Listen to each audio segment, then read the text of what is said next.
Hi, I'm Dr. Adatone Musa. Hi, I'm Dr. Hussein Musa. I'm a board-certified neurologist and epilepsy specialist. I'm a board-certified anesthesiologist, pain doctor, and addictionologist. And today on Healing Talks with Kingdom Docs, we're going to discuss health and what that means to you. Yeah, so last time we talked about how your health is affected by your mindset, how a negative mindset can affect your desire for food, your coping mechanisms. It affects your sleep, and also can affect your energy. But specifically, we want to talk more about coping by eating, let's say, unhealthy foods. Yes.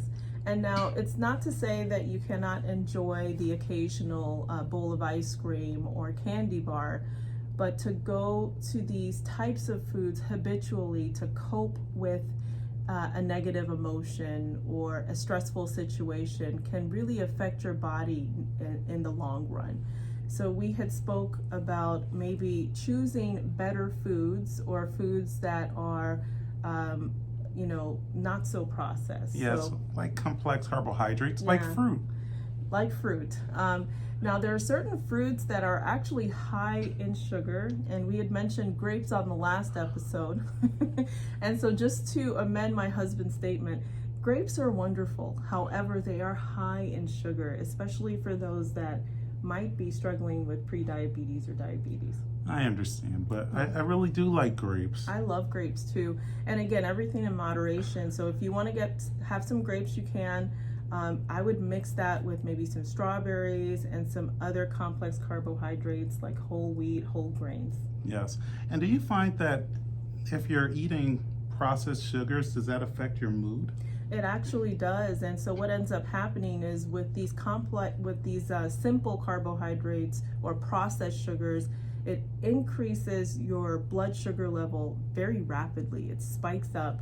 You may become more alert and more awake, but then there is a rapid dip in your blood sugar that will cause lethargy, fatigue, and it may affect your mood as well negatively. Yes, and we know that these cycles, they tend to continue and perpetuate. And if you're not addressing the root cause of what drove you to eat this way, it's only going to get worse.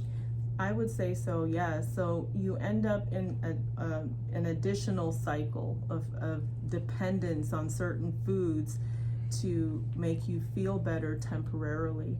These foods may also cause all sorts of things like weight gain. Yes. And also insulin resistance. Yes. Thank you, insulin resistance. And I study addiction, and unfortunately, one of the most addictive substances that we commonly accept in our society is sugar.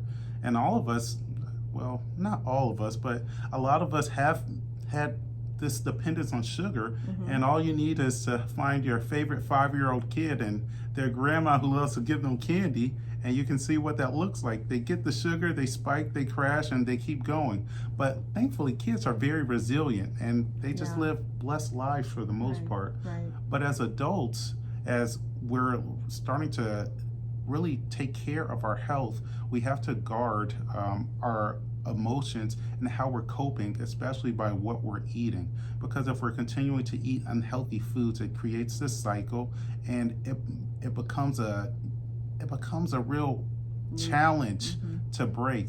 And I know that with addiction, sometimes you can't break it on your own. And that's why I love having the power of Christ beside us, that he can break every chain, he can break every stronghold, he can break every addiction.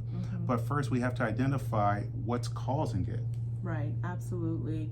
And so one cause, I think, of food addiction is just mood disorders. Yes. And it's not just depression, anxiety, and it may not be a clinical diagnosis. It just may be a kind of a home situation or an environment that is not fostering good coping mechanisms. Yes. It could be an abusive situation, anything. Yes. Yeah. And we'll talk about this next time on Healing Talks with the Kingdom Docs. Thank you, and God bless. See you next time. Visit us at kingdomdocs.com. Bye-bye.